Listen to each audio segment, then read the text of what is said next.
Hello friends, आज की इस वीडियो में हम बात करने वाले हैं पृथ्वीराज चौहान के साम्राज्य के बारे में। कहाँ तक फैला हुआ था बताते चलें। तराइन से लेकर दक्कन पहाड़ तक जितना भी एरिया था ये सब पृथ्वीराज चौहान के अंडर में ही आता था। ये बताया जाता है कि इनकी जो क्लासिकल हिस्टोरी थी उसमें इनका दबदबा काफ़ी रहा था, लेकिन तराइन के दूसरे युद्ध में ये युद्ध हार गए और वहीं पर इन्हें कैद कर लिया गया था। तो दोस्तों, ये बताया जाता है कि जब ये दक्कन पठार को जीतकर अपने कब्जे में हासिल कर लिए थे तो उस टाइम पर बहुत बड़ा साम्राज्य इनके पास था, लेकिन राजा जयचंद पर भी कुछ साम्राज्य था जो कि राजस्थान के चित्तौड़गढ़ से लेकर आमेर तक राजा जयचंद पर उसके कब्जे में रहता था। लेकिन ये बताया जाता है कि राजा जयचंद पृथ्वीराज चौहान का इनेमी था और आपस में दोनों में बैर रहती थी और कभी नहीं बनती थी। इसलिए ये बताया जाता है कि ये दोनों आपस में तकरार करते रहते थे और एक वजह उसकी बेटी संयोगिता भी थी, जिसकी वजह से वे अपने अपने साम्राज्य को संभालते रहते थे और आपस में लड़ते रहते थे। लेकिन ये बताया जाता है दोस्तों कि राजा पृथ्वीराज चौहान ने राजा जयचंद को कई बार युद्ध में हराया, लेकिन इसके बावजूद उसने भी हार नहीं मानी और वो मोहम्मद गौरी से जाकर मिला।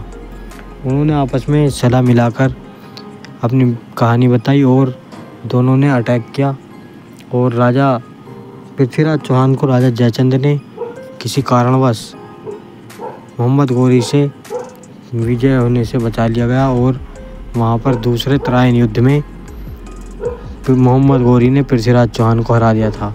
लेकिन ये बताया जाता है, इतिहास में जानकारों का मानना यह है कि राजपूत राजाओं ने जहाँ तक कि अपने देश के लिए बलिदान दिया है, वहीं राजा जयचंद ने भी अपने देश के लिए बहुत कुछ किया था, लेकिन बदला लेने के लिए उसने उसे हराने की इच्छा जाहिर की और उसको हराया।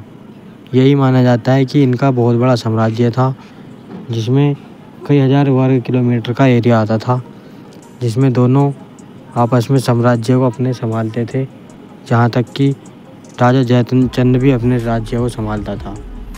मगर पृथ्वीराज चौहान का साम्राज्य बहुत बड़ा था और उसके बाद राजा पृथ्वीराज चौहान का जितना भी साम्राज्य था वो सब छिन गया था, उस पर कब्जा हो गया था। बहुत बड़ी शिकस्त दी गई और इसमें आज तक ये इतिहास माना जाता है कि पृथ्वीराज चौहान की एक करारी हार उसके साम्राज्य पर बहुत बड़ा प्रतिहार था और उसके साम्राज्य को बिल्कुल ध्वस्त करने का काम राजा जयचंद ने किया था। तो दोस्तों, आज की वीडियो में बस इतना ही। मिलते हैं कल अगली वीडियो में। जब तक के लिए थैंक्स फॉर वॉचिंग। बने रहिए हमारे चैनल आर के शॉर्ट इन्फो पर।